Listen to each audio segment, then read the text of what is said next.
it's happened, hasn't it? Sanchez has gone to Manchester United. And to make it even more depressing, he's only gone and played sick on his debut. But yeah, how you doing everyone? Welcome back to my YouTube channel. This is the second episode of the football catch-up. I've got a feeling this video is going to be a little late as I was quite busy over the weekend, but please bear with me. Within time, these videos will become more structured and a lot better presented rather than me just sat like this. So, I mean, if the news about Sanchez going to United and actually impressing on his debut wasn't as bad enough for me as it could get, we have only gone and, gone from beating arguably the best team in the world right now to losing to the two worst teams in the Premier League in the space of about 5 days.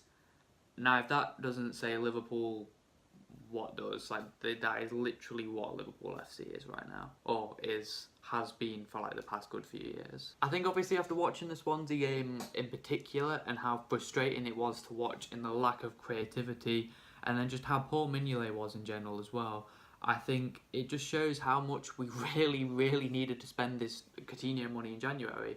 Like I said it from the beginning, All Black was available for 89 million buyout clause. There was Goretzka. We could have tried so much harder to sign Goretzka. Didn't. He went to Bayern.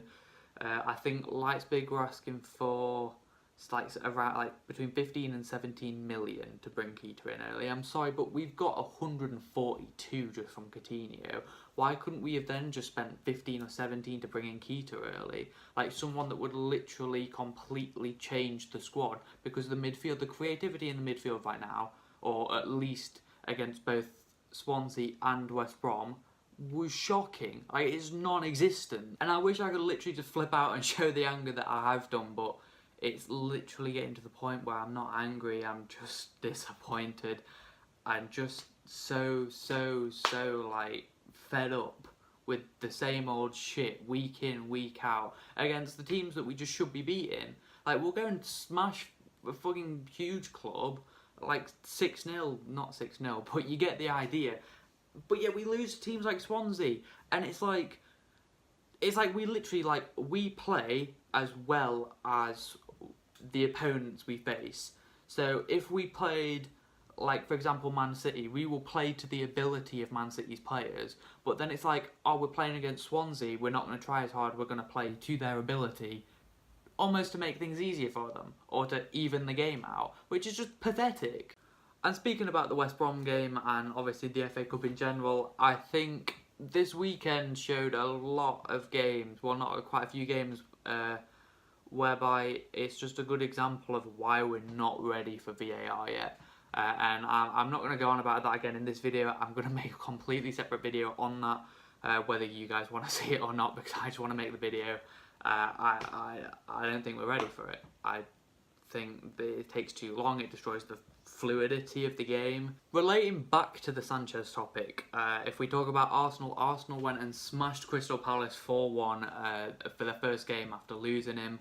I think it was brilliant from Arsenal. It was actually the best going forward that I think I've seen them play in a long time. Dude, it's a bold statement to make, but I do genuinely think that they will benefit greatly from losing Sanchez. As obviously reports came out that he was a bit of he was interrupting the dressing room. A lot of the players didn't actually get along with Sanchez that well, which it's fair enough. He wanted to go. The club brought in Mkhitaryan, who I imagine will blossom at Arsenal. But yeah, Arsenal could be back on the way up a lot sooner than what we all had thought. Now obviously I'm speaking about some of the games just before the FA Cup. One of them that I do really want to talk about was Newcastle versus City. Now this game ended 3-1 to Manchester City, but I mean a lot of people say, that's expected, of course City have won. But Newcastle just didn't give it a go. They were so sat back, and I hate seeing that in the Premier League. The Liverpool-Manchester City game was probably the only game we're going to see in the Premier League this season where both teams fully go at each other and you actually get an enjoying game of football, because every team in the Premier League just seems to sit back and play so defensive and so boring, and it's just shit to watch. English fans always go on about, and always used to go on about, oh, the Premier League's the best league in the world because it's so competitive.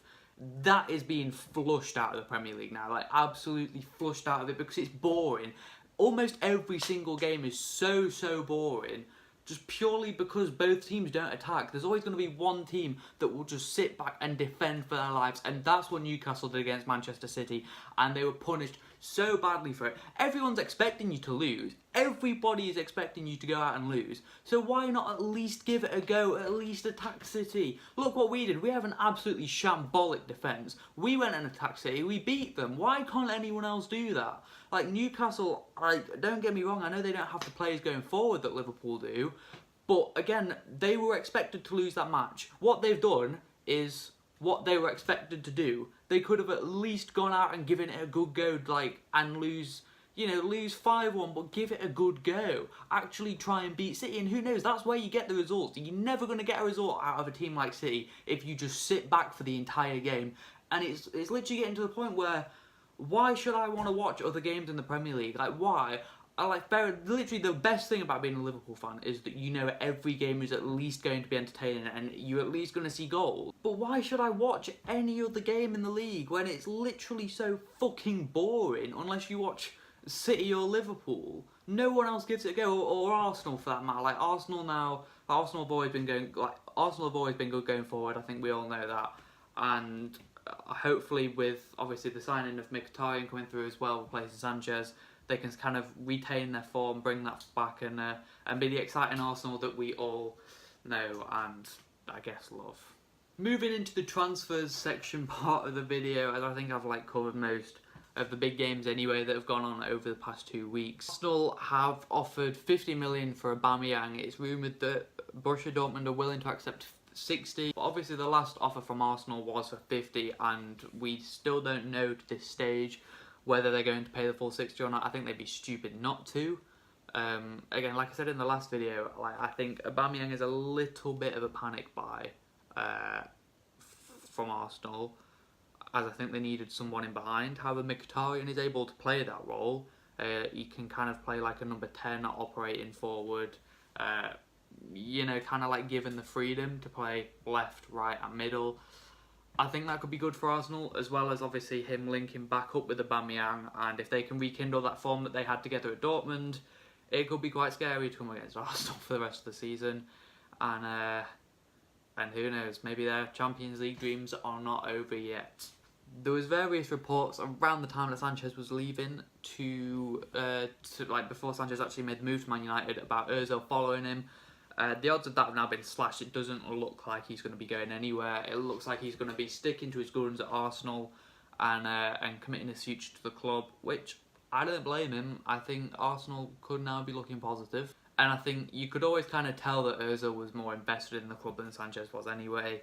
So to be honest, I'm not surprised that he's probably not going to be following in Sanchez's footsteps. Now here's a big one, and it's Manchester City are about to close the deal for Laporte, who apparently is doing absolute bits over in the La Liga right now, and he's only going to strengthen that squad more. Like, he's a centre-back for those of you that don't know, and obviously, as you can see, City's two centre-backs aren't the best. Otamendi, in my personal opinion anyway, I do not rate Otamendi. I think he's terrible.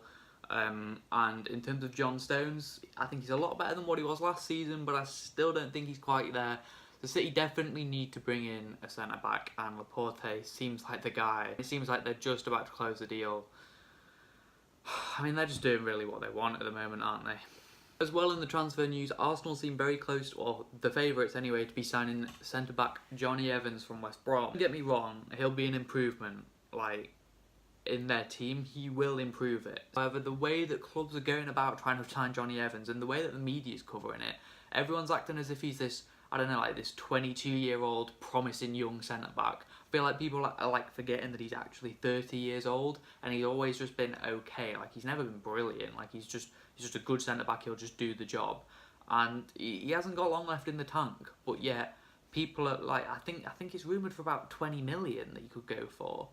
Why? And finally, this has just been brought in. Nothing is confirmed yet, but City are apparently preparing a bid of £150 million for Chelsea's Eden Hazard. Now, I don't really know what to say for this one because nothing has been confirmed yet. It's just a rumour that they're preparing the bid. Hazard is someone as well who he will actually be promised a start for City, like where Sanchez probably wasn't. I think the thing is about Hazard is he's literally that good, especially in the new centre-forward / sort of cam role that he's been playing for Chelsea, where we're having someone operating beside him. He can literally do his own thing. He can take on 1, 2, 3, 4 players, you know, leaving the gaps for you, because they'll all follow him. All the defenders will follow Hazard because they'll be instructed to. Like, they'll literally be instructed, get 2, 3 men on him. He's that dangerous, he's that good. Make sure you get the tackling. Always leaving these guys out in space. And don't get, Hazard is literally one of the most selfless forwards I think in the game right now. You know, he's not afraid to play a pass or two instead of shooting for goal himself. So that's going to be a huge bonus for City if they do manage to sign him. And leave a comment down below. Do you think Hazard will go to City? And do you think he'll be a good signing? For me, I don't know. I think he would if it's true.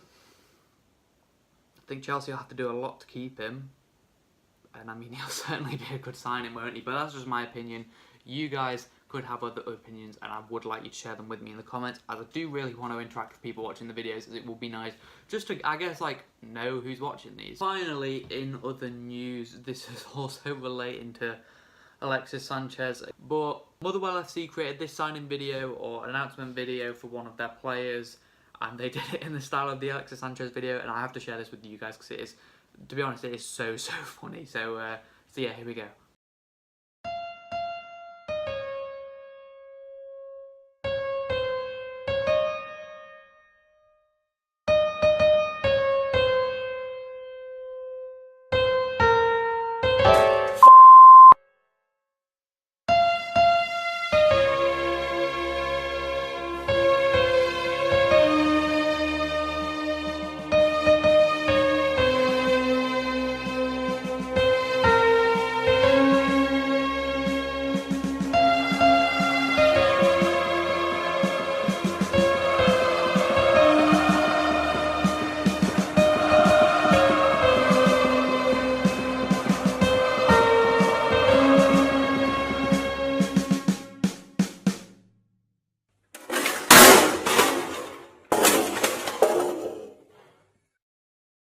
Now, they also tweeted at Man United this tweet, and I think it's really cool. I love, like, kind of like clubs having like banter together on Twitter. I think that's really cool, and I think it's great what Motherwell have done there. As I mean, the Sanchez video, that was a brilliant announcement video. So Motherwell have done a really good job on that one. But anyway, that is going to be all for this week's of Catch Up. So if you have enjoyed it, please leave a like. It means a massive amount to me. If you subscribe down below as well, that would be brilliant. You have no idea how much that means to me also. I've noticed recently that most of my views and likes actually come from people that aren't subscribed to the channel. So if you aren't subscribed to the channel but you do watch my videos, I urge you, I beg you to subscribe to my channel down below, as it means a massive amount to me. But yeah, anyway, if you have enjoyed, obviously leave a like, all that good stuff. Interact with me on my socials down below. Use GoFy11 at Gradient Grips for 10% off your order if you do want any PlayStation 4 or Xbox One controller accessories. And until next time, I'll see you guys later. That outro was a mouthful. Hey now, you're an all-star. Get your game on, go play. Hey now, you're a rock star.